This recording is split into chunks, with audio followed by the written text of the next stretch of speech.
ঈদের দিনে এই চারটি ভুল কখনো করবেন না প্রিয় ভাই এবং প্রিয় বোনেরা।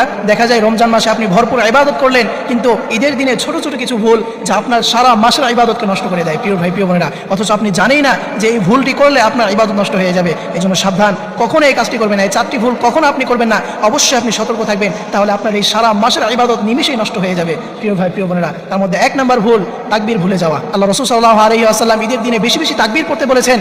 আল্লাহু আকবার, আল্লাহু আকবার, লা ইলাহা ইল্লাল্লাহু, আল্লাহু আকবার, আল্লাহু আকবার, ওয়ালিল্লাহিল হামদ।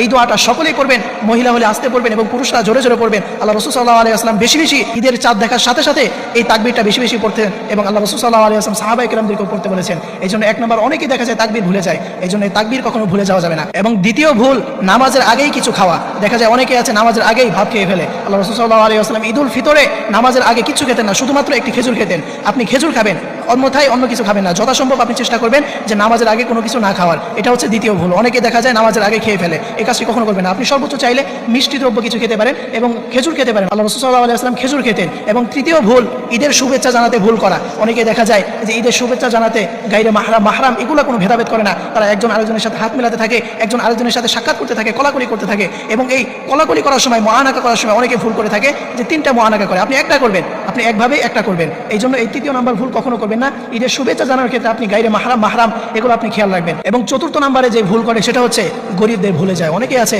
এই ঈদের দিনের আনন্দ পেয়ে গরিবদেরকে আর খোঁজ খবর রাখে না, গরিবদেরকে ভুলে যায়। অথচ এই ঈদ শুধুমাত্র আমাদের আনন্দের জন্য নয়, বরং এটা হচ্ছে গরিবদেরকে সাহায্য করা, গরিবদেরকে পাশে দাঁড়ানো, তাদেরকে সদকায়ে ফিতর আদায় করা। এই জন্য কখনো গরিবদেরকে ভুলে যাওয়া যাবে না। এবং 5ম নাম্বারে যে ভুল করে যে নামাজের আগে সে সদকায়ে ফিতর আদায় করে না, আপনি কাজটি কখনো করবেন না। নামাজের আগেই আপনি সদকাতুল ফিতর আদায় করে দিবেন। এবং সব থেকে ভালো হবে যে ঈদের মার্কেট যখন মানুষ করা শুরু করে ওই সময় আপনি আপনার সদকাতুল ফিতরের আদায় করে দিবেন, কারণ তখন গরিবরা তারাও তো একটা ঈদের মার্কেট করবে। এই জন্য আপনি নামাজের আগে এটা দিয়ে দিবেন এবং যথাসম্ভব চেষ্টা করবেন যে ঈদের মার্কেট যখন থেকে শুরু হয়ে যায় তখন থেকে আপনি সদকাতুল ফিতর আদায় করে দিবেন। এই জন্য এই ভুলগুলো কখনো আপনি করবেন না, কখনো তাকবীর ভুলে যাবেন না, আপনি শুভেচ্ছা জানাতে ভুল করবেন না, এবং কখনো আপনি গরিবদেরকে ভুলে যাবেন না, এবং সদকাতুল ফিতর কখনো আপনি আদায় করতে ভুলে যাবেন না। এই ভুলগুলো আপনি অবশ্যই খেয়াল রাখবেন, এগুলো থেকে এড়িয়ে চলবেন। তাহলে ইনশাআল্লাহ আল্লাহ তাআলা আপনাকে এই রমজানের সকল ইবাদত কবুল করে আপনাকে ঈদের দিনে আনন্দ, এটা আল্লাহ তাআলা আপনাকে দান করবেন। আল্লাহ তাআলা আমাদের সকলকে সেই তৌফিক দান করুন। সকলেই পড়ি আমিন।